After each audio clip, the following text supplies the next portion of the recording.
किर्लोस्कर युवक व महिला मेळावा निलेश लंके प्रतिष्ठान यांच्यातर्फे दिनांक 17 जुलै रोजी खारघर येथील प्राईम मॉल येथे गरजू महिलांना शिलाई मशीन वाटप करण्याचा कार्यक्रम पार पडला। या कार्यक्रमाला उपस्थित प्रमुख पाहुणे म्हणून संसदरत्न खासदार सुप्रियाताई सुळे, खासदार निलेश लंके यांच्या उपस्थितीत हा कार्यक्रम पार पडला। या कार्यक्रमाचे आयोजक महिला जिल्हा अध्यक्ष पनवेल राजश्रीताई कदम, जिल्हा उपाध्यक्ष हर्षल पाटील यांच्या मार्फत गरजू महिलांना 4 महिने शिलाई मशीन चालवण्याचे शिक्षण देऊन त्यांना मशीन देण्यात। त्यावेळी खासदार सुप्रियाताई सुळे यांनी त्यांच्या या कामाचे भरभरून कौतुक केले। तसेच लाभार्थी महिलांना उद्योगधंद्यात आपली प्रगती कशी होईल, आपल्याला कशा प्रकारे उच्चांक गाठता येईल याबाबत थोडक्यात माहिती दिली। यावेळी या कार्यक्रमात रेहमान सय्यद, ज्ञानेश्वर शिंदे, संतोष शेट्टी, पवन गायकवाड, सुनील काडेल काटकर, शोभास पटेल, प्रशांत जाधव, श्रीमंत मोहिते, कृष्णा मेढेकर, कल्पना माने, राजू मुलानी आदी मान्यवर मोठ्या संख्येने उपस्थित होते। आपल्या सगळ्यांचे बंधू निलेश लंके, रोहितांचं खरंच कौतुक केलं पाहिजे। रोहितांचे वडील आता हॉस्पिटलमध्ये, तरी हॉस्पिटलमधून मुलगी म्हणून कर्तव्य आणि संघटनेचं कर्तव्य करून वडील हॉस्पिटलमध्ये असतानाही त्या रोज पक्षाचं काम 1 मिनिटही बंद करत नाही। हे खरंच एक शिकण्यासारखी गोष्ट आपल्या सगळ्यांसाठी। आपल्या सगळ्यांच्या भगिनी ज्यांचा उत्साह बघून एक वेळ आपण थकू, पण त्यांच्याकडे राजश्रीताई ज्यांच्यासाठी आम्ही इथे सगळे आलेलो आहोत, वंदनाताई, रेहान कदम, संगीत, खरं तुमच्या प्रत्येकीमध्ये तो गुण आहे आणि याच्यासाठी राजश्रीताईंनी हा तुमच्यासाठी हा उपक्रम घेतलाय। आणि इथे येताना निलेश भाऊन मी गाडीत येत होतो, ते निलेश भाऊंकडे गाडीत जाणं म्हणजे एक डोकेदुखी असते। अखंड असंच करत आहे तो पोलीसवाला, मोटरसायकलवाला, एक माणूस सोडला त्याच्याला या बाबाने हात केला नाही। तर मी म्हणलं नगरला चालेल का काय आपण इथे, म्हणजे नाही, इथे तिथे भेटत असतात सगळे।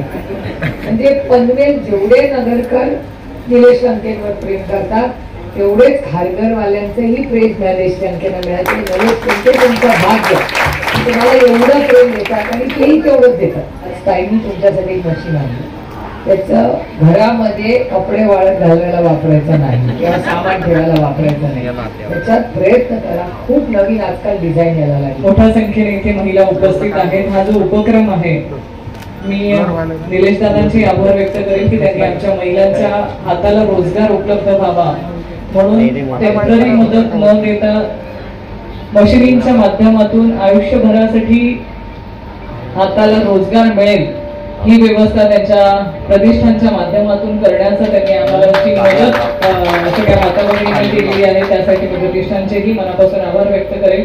मी राजश्रीताई माझ्या मनात अशी संकल्पना आली तर त्यांना तेच सांगत होती खासदार महोदयांना की हा उपक्रम आम्हाला महाराष्ट्रात राबवून द्या। एकाच खारघरवरती एवढं प्रेम करण्यापेक्षा तर आमच्या महाराष्ट्रातल्या माता भगिनींना सगळीकडे मदत तुम्ही करा।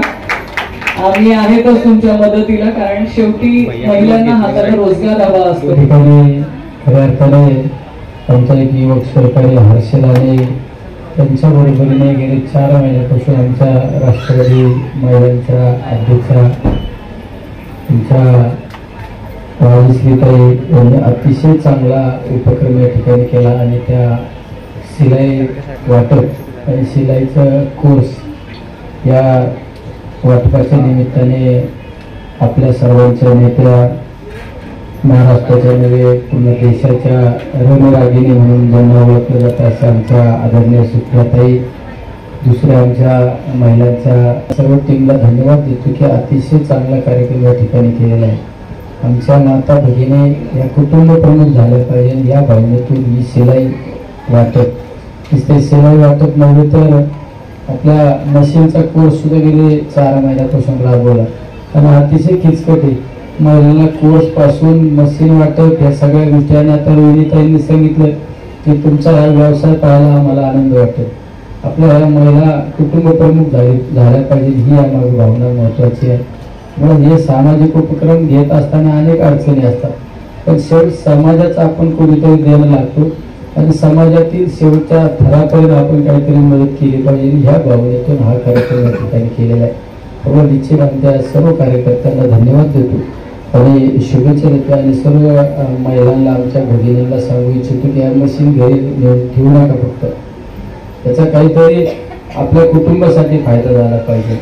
आणि जर आपल्याला कुटुंबासाठी फायदा करता येत नसेल तर दुसऱ्या एखाद्या गरीब कुटुंबातल्या भगिनीला ती मशीन दिली तरी चालेल. पण निश्चित ही मशीन अतिशय ह्या मशीनच्या माध्यमातून अनेकांचा संसार उभा राहिला पाहिजे हीच यामागे भावना आहे. त्यामुळे अतिशय चांगल्या पद्धतीने हा उपक्रम केला. पुन्हा एकदा सर्वांना धन्यवाद. लंके प्रतिष्ठानच्या माध्यमातून हा कार्यक्रम आम्ही आयोजित केला होता. राष्ट्रवादी काँग्रेस पक्ष आणि लंके प्रतिष्ठान यांचा आयोजित होता. युवक होते ह्याच्यामध्ये, सगळी महिला आघाडी आम्ही आयोजित केला महिला मेळावा. सुप्रियाताईंना आम्ही सहज बोललो की ताई असा कार्यक्रम घ्यायचा. सुप्रियाताई बोलले तू प्रयत्न करतेस तर तू 4 महिलांचा जरी मेळावा केला तर मी तुझ्यासाठी उपस्थित असेल, कारण तू जे करते संघटनेचं काम त्या संघटनेला कुठेतरी ताकद दिली तर तू पुढे चल, आम्ही तुझ्या बरोबर आहे. लंके साहेबांनी लंके प्रतिष्ठानच्या माध्यमातून रायसीरताई तुम्ही पुढे चला, हर्षदला घेऊन तुम्ही पुढे निघा, मी तुम्हाला जिथं अडचणी येईल तिथं मी तुमच्या अडचणीला उभं राहील असा एक शब्द दिला. मग आम्ही 4 महिन्यापासून महिलांचे टेलर क्लास घेतले, आरीवर्क क्लास घेतले आणि महिलांना पूर्ण क्लासमध्ये हे केलं, शिकवून काढलं. त्यानंतर मग हा मेळाव्याचा आम्ही तयारी केली आणि 15 दिवसामध्ये हा मेळावा आम्ही केला आणि तो आज यशस्वी झाला. तर आज ह्या मेळाव्यामध्ये विशेषतः महिलांसाठी अशा प्रकारे मशनी दिल्या की अपंग महिला आहेत, त्यामध्ये ज्येष्ठ नागरिक महिला आहे, विधवा महिला आहे, गृहिणी महिला आहे आणि घरकाम करणाऱ्या महिला आहे. महिला ही महिलाच असते, पण अशा प्रवर्गातल्या महिलांसाठी आम्ही मदत करायचं ठरवून त्या महिलांना ती मशीन दिली. आज त्या महिला स्वतः सक्षम व्हायच्या मार्गात आहे. दुसरी गोष्ट म्हणजे यामागचं आमचं प्रमुख भूमिका अशी होती की खारघरमध्ये एक गारमेंट उभं करायचं, पण ते कशा पद्धतीने करायचं ते अजूनही आम्हाला समजत नाही. परंतु ताई म्हणल्या जो प्रयत्न तुम्ही कराल त्याला मी सहकार्य करेल. जसं तुम्ही कराल त्या परिस्थितीमध्ये मी तुमच्या पाठीशी खंबीरपणे उभा आहे. तर मला 100% अपेक्षा आहे की सुप्रियाताई इथं बसलेल्या सर्व महिलांच्या पाठीशी उभे राहतील आणि महिलांना रोजगार कसा येईल किंवा तो कसा आणता येईल याचा 100% विचार करतील आणि ते आम्ही अपेक्षाच करतोय आणि त्या करणारच. त्या तसं बोलूनच गेले आणि 2 ते 3 दिवसानंतर सुप्रियाताई बोलल्या ते माझ्या ऑफिसला येऊन जा, मी पर्सनल बोलते. पुढे आता काय त्या बोलतील ना त्यांच्या आज्ञेचं नक्की पालन आहे. महिलांसाठी एक महिला मेळावा होता. गेल्या काही दिवसापासून आम्ही महिला मेळाव्याचं नियोजन करत होतो. गेल्या 4-5 महिन्यापासून रायश्री ताई होत्या, शेकपच्या ताई होत्या, आम्ही होतो. आम्ही सगळ्यांनी मिळून ह्या क्लासेस घेतले, त्यांना फ्री ऑफ कॉस्ट प्रशिक्षण दिलं आणि पुढे त्यांना एक कायमस्वरूपी रोजगार मिळावा त्यासाठी आम्ही शिलाई मशीन दिल्या आणि नक्की भविष्यात आम्हाला महिलांसाठी जे काय चांगलं करता येईल आम्ही त्याच्यासाठी सेवेमध्ये आम्ही सगळे लोक तत्पर असतो. तर दारूचा विषय निघाला, खारघरच्या दारूचा विषय निघाला, कारण असं कुठलंही कागदपत्र नाही की खारघरमध्ये दारू म्हणजे नॉन लिकर झोन आहे आणि आता जी वाईन शॉप आहे त्याला पालिकेने प्रतिष्ठा पण दिली. काय सांगा? सगळ्यात महत्त्वाचं म्हणजे संघर्षामध्ये ह्या शेकपच्या ताई सगळ्यात आधी बंद करण्यासाठी सगळ्यात पुढे होत्या. आता हे सिस्टीम आहे, आमच्या पद्धतीने आम्ही सगळे प्रयत्न करू. शेवटी प्रशासन ठरवेल काय करायचं. 100% आम्ही खारघरमध्ये आहोत. कालांतराने आम्हाला आमच्या आदरणीय सुप्रियाताईंचा आम्हाला जर सपोर्ट असेल तर आम्ही हे सगळ्यासाठी महाराष्ट्राबाहेर आम्ही सगळ्या गोष्टी करू शकतो.